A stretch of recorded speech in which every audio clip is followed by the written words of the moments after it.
Welcome to the Livecast Conversations with. On this show, my guests and I explore the bumps and triumphs of their journey to extract the gems from their experiences, because success leaves clues, and today we turn those clues into billboards for you. I'm your host, Gene Bernier, founder of Peeled Back, speaker and co-active coach, guiding leaders to ruthlessly pursue a life worth living.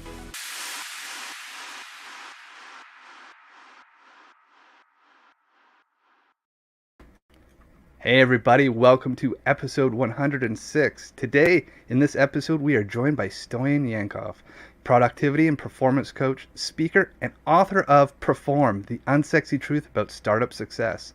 With over 500 teams coached since 2015, Stoyan specializes in helping entrepreneurs create productive and mindful company cultures. As a global keynote speaker, he shares his expertise in productivity and performance across 35 plus countries, sharing stage with influential thought leaders such as Kawasaki and Deepak Chopra. As well, join Stoyan as he interviews top-tier executives on his podcast, Product Mastery. You find it on all the podcast platforms and listed down below in the show notes. Stoyan, my words cannot do you nearly justice, sir. Thank you so much for being on the show today. Thank you so much for having me, Gene. And one of the people on Productivity Mastery obviously was Gene, so you should definitely go and check out the episode where Gene, I would say, was one of these kind of guests, like super honest, super down to earth, no filter, sharing thoughts and fears, doubts, and failures. I really appreciate you, Gene, for the work that you do with clients, the work that you do with this podcast, and I'm really honored to be here with you today. Wow, that's beautiful. Thank you so much. And as well, that was an incredible interview. Definitely go check that out. I think we talked about practical fulfillment on that and how to take some of the mystery away from like driving for your purpose and the values around it. But we're here to talk about you today, my friend. So let's talk a little bit. The whole theme here is to talk about our bumps and our triumphs to get to where we are in our journey. Care to share a little bit about where that journey has come from and where it is today, and see what we can unfold from there? Absolutely. Well, where did it start? It all started I was born 1987 at the time it was actually communist Bulgaria. So communism broke around, I think, 1989, so 2 years after I was born. So you can imagine my childhood, and many people in Eastern Europe was pretty much at the times of change, or the hope, the change that democracy is coming to this part of the world. However, it was a bumpy ride. 90s was a period of a lot of interesting experiences in these countries, like a lot of corruption, a lot of schemes being done, and most families at the time were low middle class, if not poor, but I would say low middle class maybe. But it was kind of the normal thing. Like, there was no capital to begin with. There was no business people initially, because the party was owning everything. And now, in the 90s, people started to slowly gain capital and to grow and to try new things. And so that was the 90s. Very interesting period.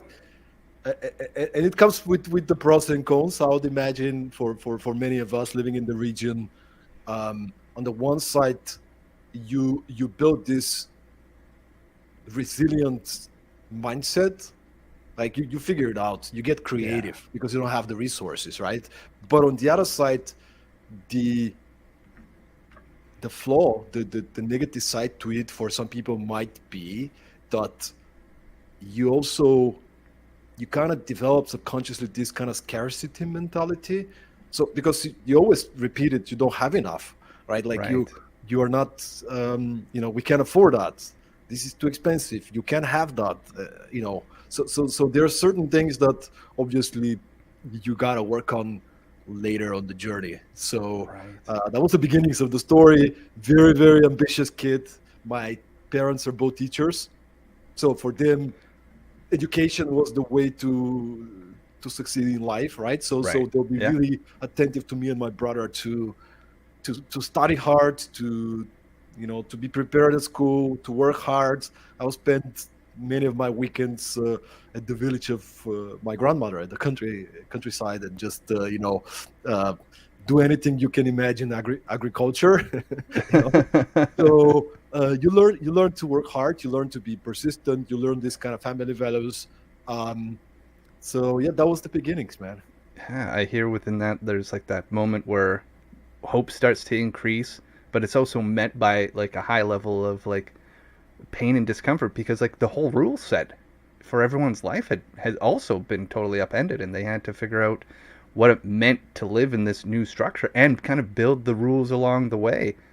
Kind of like I it kind of almost is like what it's like building, you know, what people talk about building the business is like, oh, we're going to build the plane on the way down or build the rocket on the way up. It's like everyone had to define what resilience meant, build a new system together, and figure out what does getting beyond surviving actually means in this new world dynamic.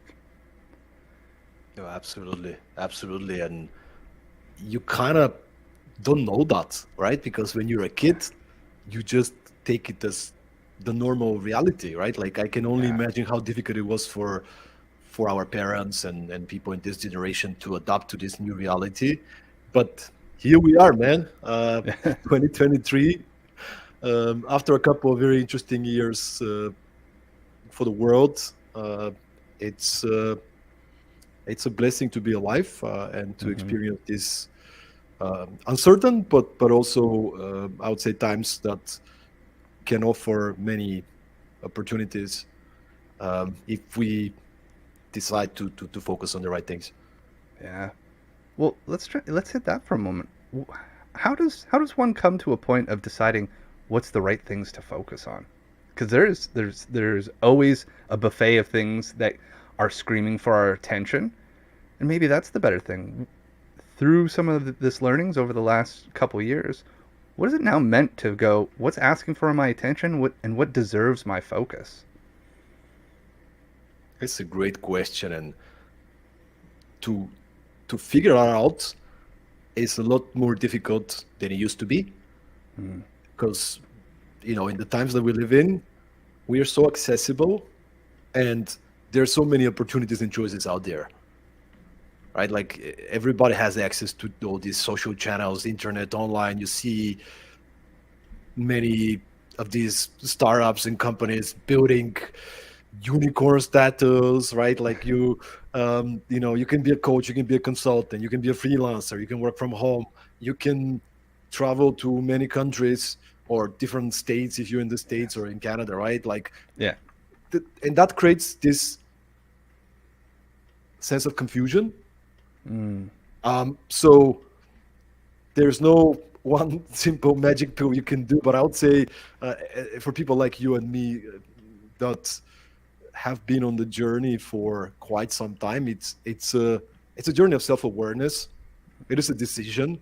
Maybe yeah. some of you are listening right now, and maybe it's the right time for you to hear this message. Not that you don't know it, but maybe now is the time for you to take a step back and ask yourself some of these questions. What really matters to me? What are the things that I really want to pay attention to at this moment in time? Like if I look at my life right now, what are the most important areas that I want to consciously, consistently pay attention to? And they can change. That's the thing, they Oh, can change.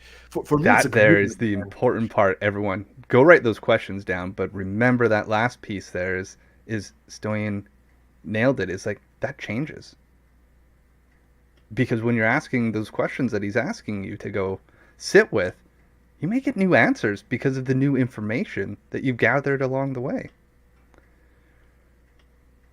Let me share maybe some of the things that work for me. And Gene, you know me.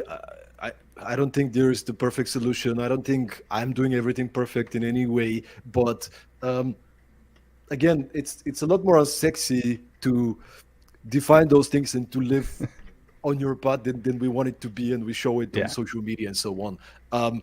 It's the conscious commitment to regularly check on yourself and to see whether you're on the right track at the moment, right? So what do I do every once in a while so I can be more in my zone? And there's some of the tools that I'm sure some of you might heard them, right? So very simple tool. Everybody probably heard about it if you're listening to this podcast. The wheel of life is something that I often use to evaluate how am I doing. For those of you who haven't heard about it, even though I think 95% probably have, is it just ask you. It's this simple tool where you can have a look at your life at the moment, the most important areas of your life, and just measure how are you doing from 1 to 10 in each of these areas. It's very subjective, but it gives you an overview where in your life currently there might be some imbalance that you might need to pay attention to. So I love to do this every once in a while, especially when I feel like something is off. I'm maybe too much focused on some things, but I'm not doing enough of the other things. So all right, these are the areas that I'm not paying nearly enough attention on. Okay, what else can I do? Now, I love to do. I don't know if you heard about the passion test. The passion test by Janet and Chris Atwood. It's a brilliant tool. I super randomly came across this tool. I was at a conference in Norway, so I see this speaker, Janet Atwood, and she was like, "We're gonna do the passion test," and I'm a very practical, left brain kind of guy, right? It's like, what is this woman stuff, right? But I was there, right? So I listened to it, I did the test, and it's like, wow, this is actually super structured and practical. By the end of this test, you come up with the 5 things, the 5 passions, the 5 things that make you most happiest, most joyful, that give you the most at this very moment in time. And I love the piece around joy and happiness, because usually when we're setting goals, it's more the rational side, right? It's what do I have to do, right? Like what do I have to achieve? The passion test is all about what do you love? What really fills you with happiness, with joy? What are things that when you do them, you forget about time at all? And you got to be really honest. So it's a process. You can go check the book, or you can find it somewhere, right? Like you sign up for a course, get a coach, whatever. But that's what I do every few months.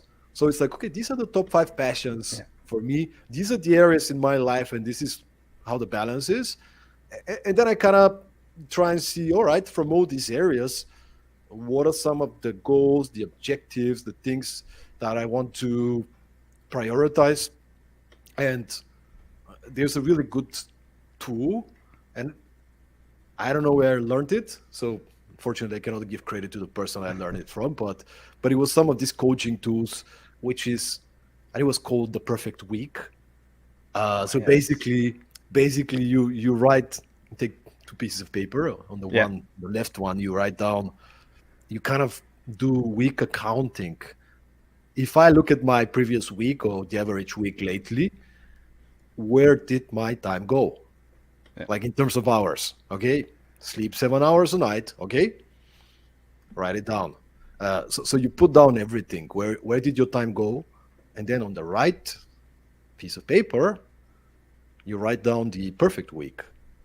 If you were to choose your optimal, perfect, most joyful, amazing, productive week, how many hours do you spend on, sleeping, working, meeting your partner, working on the business, gym, like you name it, right? All the things. Yeah.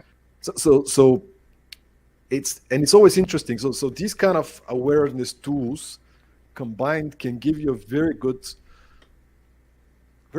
direction of what should we do next, right? What should you prioritize?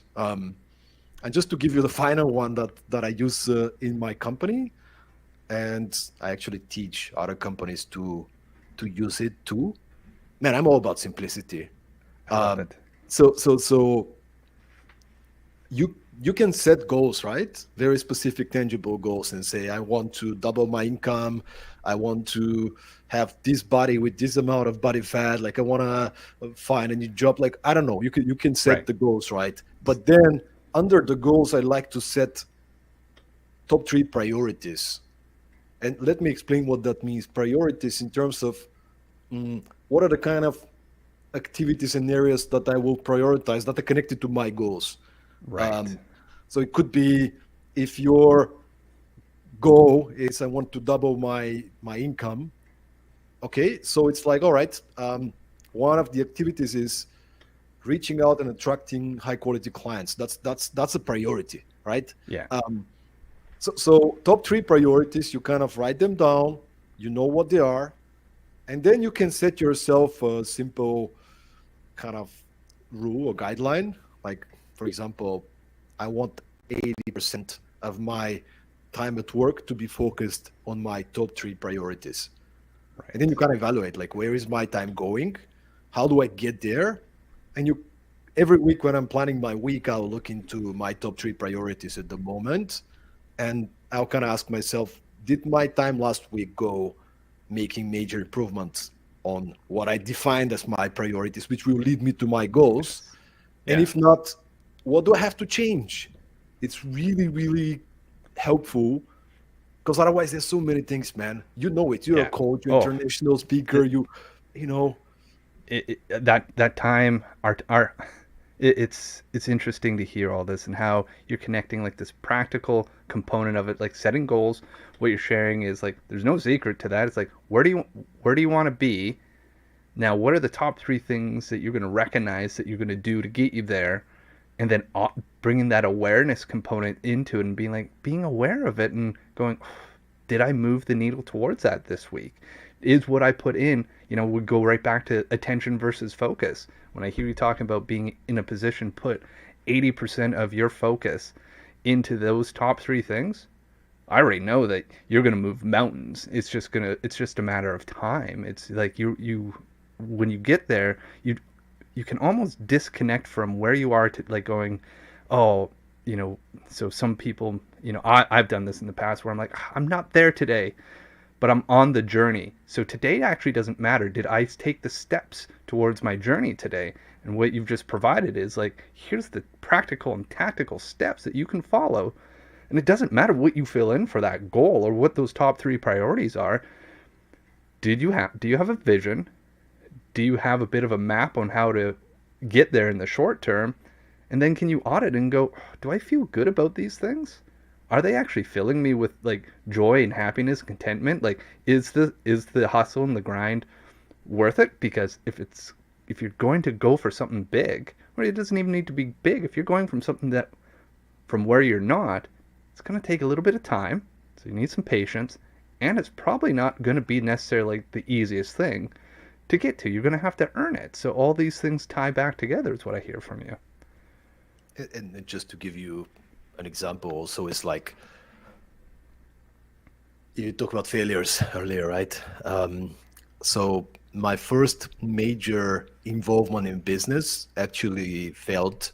I don't know if failure is the right word because all the learnings and the character growth, but like in Yeah. very operational terms, the business ceased to exist, right? So together with another producer, and for the audience, my background is movie and video production. So back when I was living in Denmark, I started a video production company, and we wanted to change the world and bring all these creatives and make them do things that they're passionate about and grow them and all these kind of things. But we did a lot of mistakes, and we also did a lot of good stuff. At some point, we had to just accept that the best thing to do is to close down the business and just to move on in different directions. Um, and and and I had no income at the time. I was done, and I was really confused and lost, and like, what do I do? Like, I don't even know how to pay my rent. Um, and there was a friend who was like, dude, why don't you get a part-time job? and I think I was 29 or 30. I had a master degree in finance from a prestigious university. I had some movies and videos that won awards, like all this kind of ego stuff, right? Yeah. Like that. So I was like, what, like part-time job? And he even asked me if I want to get introduced to become a dishwasher. Uh, and it took me a few months, but at the end I was like, you know what, introduce me. I gotta Yeah. I gotta go for it, man. And here's the change of perspective. I knew what I want. I knew that I wanted to be an international speaker. I wanted to speak in front of big crowds and work with teams on an international level to help them to achieve better performance, to be more productive, to be happier and more fulfilled. I Right. knew it, right? So dishwashing was my vehicle, was my tool to get to the place I wanted to be. Mm. So I think it's a different thing, right? Like it's okay to choose a road that's not necessarily the most pleasant one. Right. I hated every hour washing dishes. Like quite honestly, there was days that was I wanted to throw in the towel and try something else, but it was my vehicle, my tool to, in the longer term perspective, to do what I want to do full time. Yeah. So you know, I think that the secret, Gene, is, if there is a secret, is to take charge and to say, I want to live intentionally. I want to Right. set the Yes. intention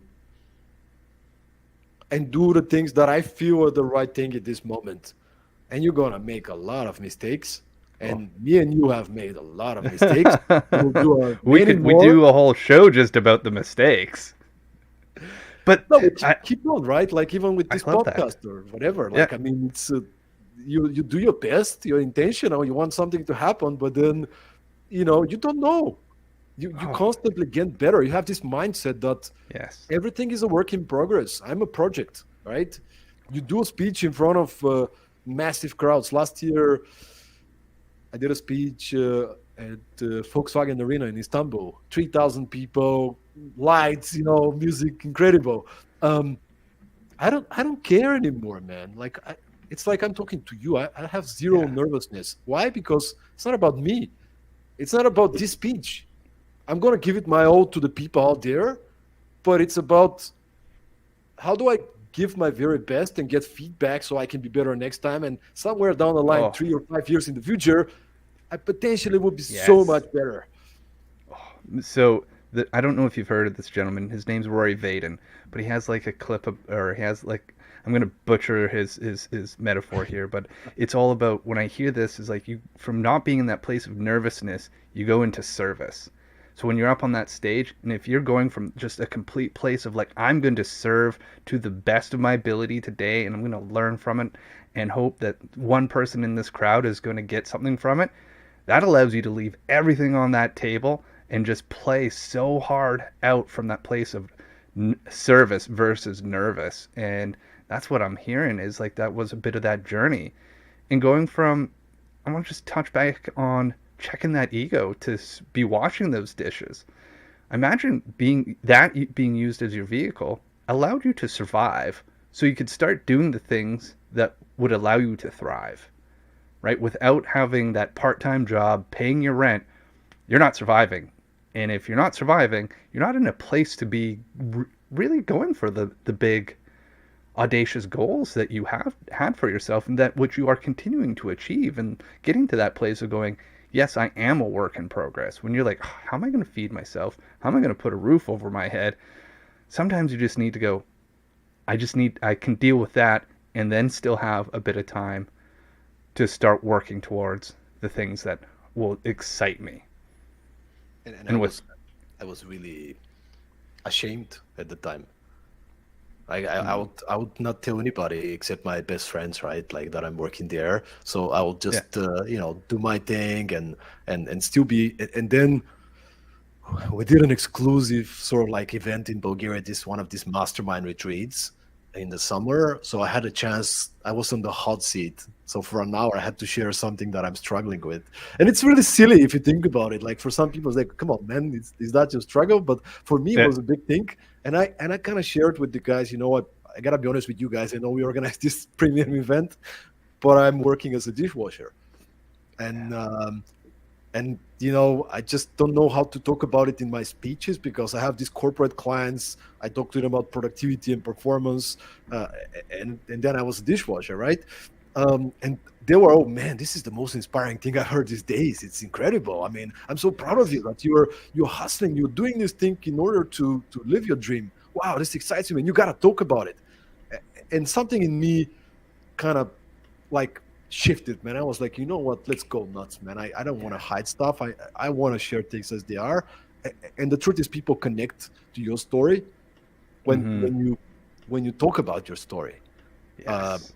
so it's if you're listening out there right now and maybe there's something you're afraid of, either something that I don't know if I'm good enough. I don't know if oh, I don't have time or whatever. Like cut that crap, man. Like my first speech, man. My first speech ever officially, right? Um, so I wanted to be a speaker.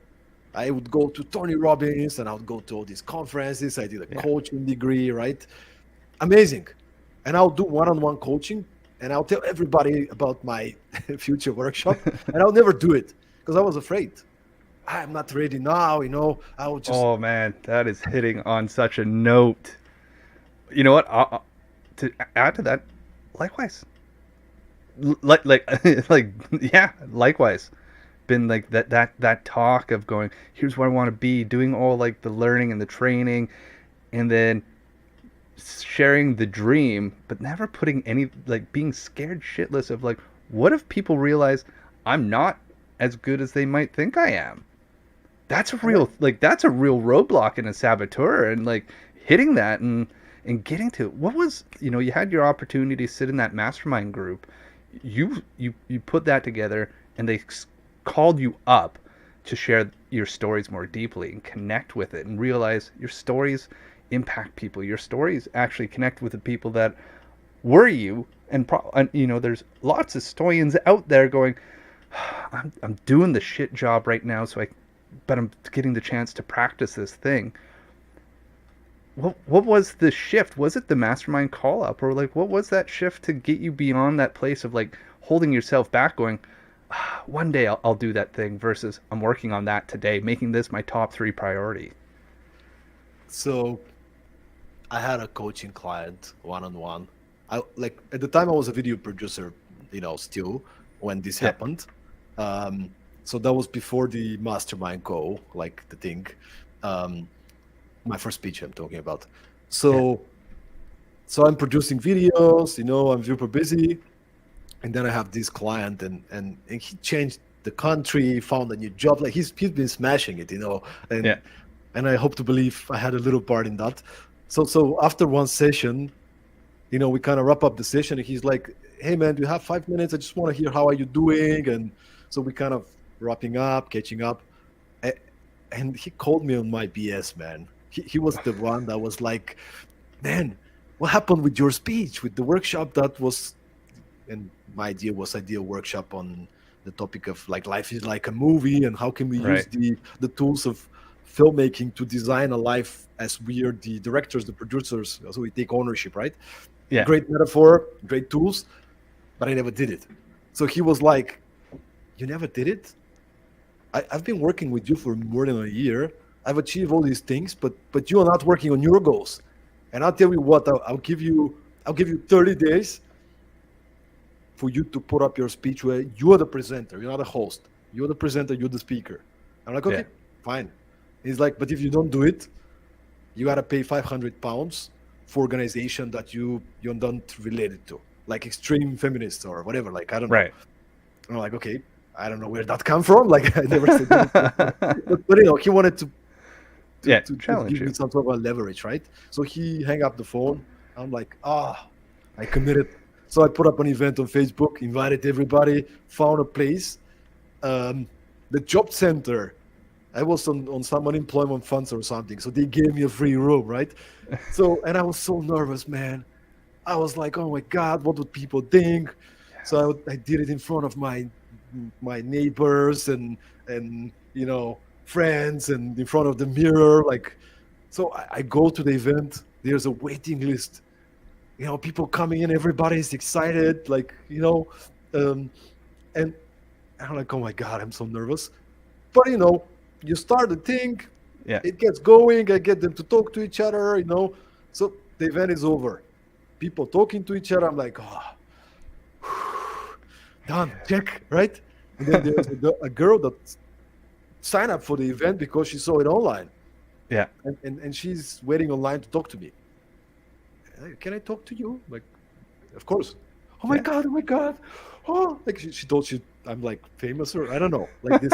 So, like, then she comes to me and she shares this story, man. I'll never forget it. Like, she said, she was she grew up in this region, this part in China where literally when men eat on the table, like women had to wait for them and then eat whatever the leftovers are.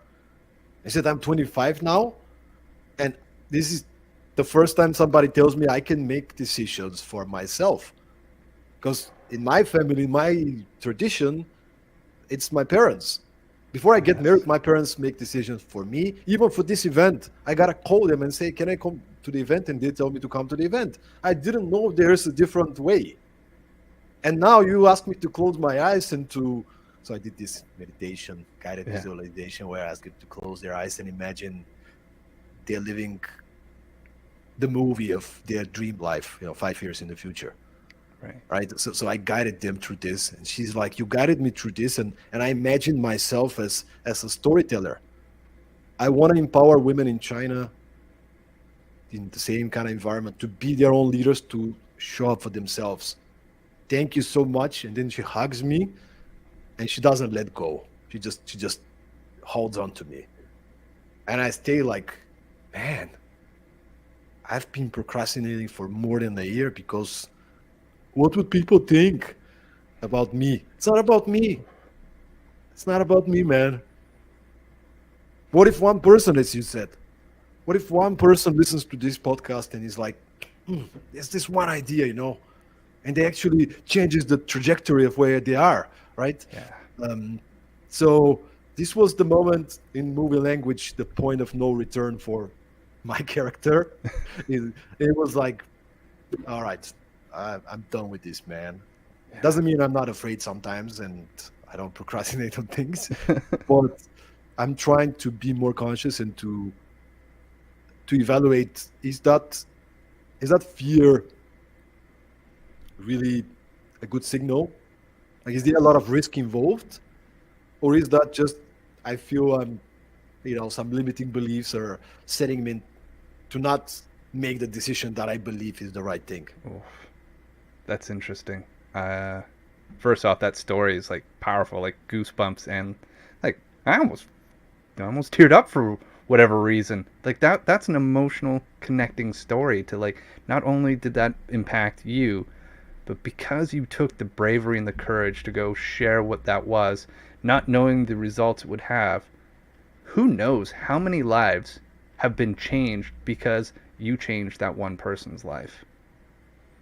The ripple effect of not sharing your story, by sitting on the sidelines thinking you're playing it safe for yourself, like, who knows what trajectory you created because of that one experience, that hug that shared everything else that needed to be shared from there. And for me, it could be the story, right? Yeah. Because I love speaking. I this is something that really resonates with me. For you, the listener, I don't know. It might be coding. It might be creative design. It might be being a dancer, right? Like, I don't know. But maybe now is the time to really reflect and ask yourself, what Yes. are the things that I'm afraid to do and I've been procrastinating on for one or another reason or Yes. excuse? What Yes. is this Fear. one thing? What is fear standing in front of? I talk with clients about what's anger standing in front of. Anger's like a messenger in front of something. But fear's the exact same way. Just hearing this is another like aha. It's like that emotion that you're feeling is standing in front of something. Is like there's a thought that's connected or a story that is being held up or accelerated based on the emotion that you're feeling. So when fear's showing up, be like, well, what is behind it? Is saber-toothed tigers coming after you? Like that's what fear is there to keep us safe from? Or is fear standing in the way going, well, what if I'm not as good as I think I could be? Well, you never will be because you're not in that process. I love where that's leaving me, and I hope the listeners get to take that away and think about what I hear from Stoyan is like rebuild your relationship with fear as a messenger, not as the stopper, but like delivery of information. And in practical terms, I will go back to a word that I mentioned at the beginning of the podcast, which is commitment. Commitment to your personal development, commitment to courage, commitment to all these kind of practices. I mean, if you want to be in your highest frequency, it's not like let me drink a green juice and I'm going to be there. It's a combination of everything, right? All like it's things, listen to the right kind of podcast, get a mentor, get a coach, go to exercise regularly, sleep, nutrition, like all the things are contributing for you to be in a higher frequency, which helps you to make the choice that's the right one and to leap over insecurities, doubts, and fears when the right time is. So, that's it, man. Wow, brother. That's like the mic drop moment. And then I look up, realizing, oh, we had 35 minutes and we blew past it already. Stoyan, like so much gems were shared in this conversation today. I am literally blown away. I thank you so much for your vulnerability and for your authenticity and showing up here today. I've taken a lot out of it, and I know others are going to as well. So, being respectful of your time, we're at the 37-minute mark. Let's have an opportunity here to give a shout out to you, what you're doing, where people can find you, and how we can bless you up from this episode a little bit. Thank you so much, Gene, for the kind words, for the invitation, for being a thoughtful and conscious coach, and also a thoughtful and conscious host of this podcast. Well, I love to connect with people, man. You can find me on LinkedIn. Make sure to drop a note if you want to connect. Stoyan Yankov. You find me on Instagram. Obviously, if you're into podcasts and enjoyed this one, you can check out Productivity Mastery on Apple Podcasts, Spotify, YouTube, all major platforms. There's an episode with this handsome gentleman, Gene. Yes, so you might want to start with that one. But this is a place where I get the chance to talk to leaders like Gene, like the founder of Reebok, like the executives, unicorn founders, you name it, amazing personality, sharing leadership advice, practical tools, how to succeed in business, how to live a more conscious lives as well. So I'm really into the podcast at the moment. Other than that, as you know, I'm writing my second book at the moment. The first book that you mentioned is called Perform in Times of Crisis. This is the second one. The first book was called Perform, The Unsexy Truth About Startup Success. The second book is called Perform in Times of Crisis. It's going to come out around September, October. Now we're in a full creative mode with my co-author. And this is what I'm excited about, man. Creating productive and caring workplace cultures. So, speaking, workshops, trainings, different kind of coaching programs. This is what I'm excited to do. I travel a lot. I've been to over 35 countries and counting. And anybody who's interested in a workshop, in a session, in a speech for your organization or for your events, I'll be really happy to get in touch. I love that. Definitely. And all that information is down below in the show notes, wherever you're watching or listening to this. So before I let you go, I've got one last question for you, Stoyan. What is your personal definition of trusting yourself? Man, you have good questions. Ah, to trust myself, and this is the first that comes to mind, right? To trust myself is whenever I make a choice, I live with this pleasant feeling in my stomach that this is the right thing to do.